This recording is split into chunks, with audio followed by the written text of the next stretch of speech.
how to check the watch history on X app. Hello guys and welcome back to our channel. In this video, I'm going to show you how you can check your watch history on X app. So let's get started.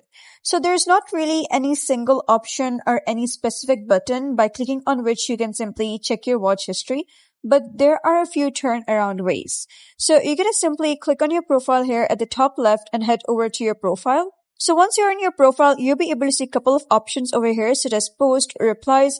Now, if you have replied to any post, you can simply watch that history over there. Or if you have liked any video or post, so you can just review your history from there. But if you have not interacted with that post or video, then you'll not be able to see that again.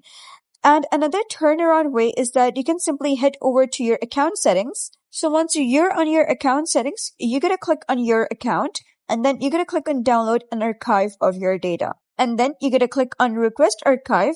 So you can request a zip file with the archive of your account information. Simply verify that this is you logging into your account, and then it will take some time to create that zip. And then you can simply download that zip and check your watch history from there. So that is a few turnaround ways by which you can check your watch history on X. So if you found this guide helpful, give it a thumbs up and don't forget to subscribe for more helpful tutorials. I'll see you in the next video.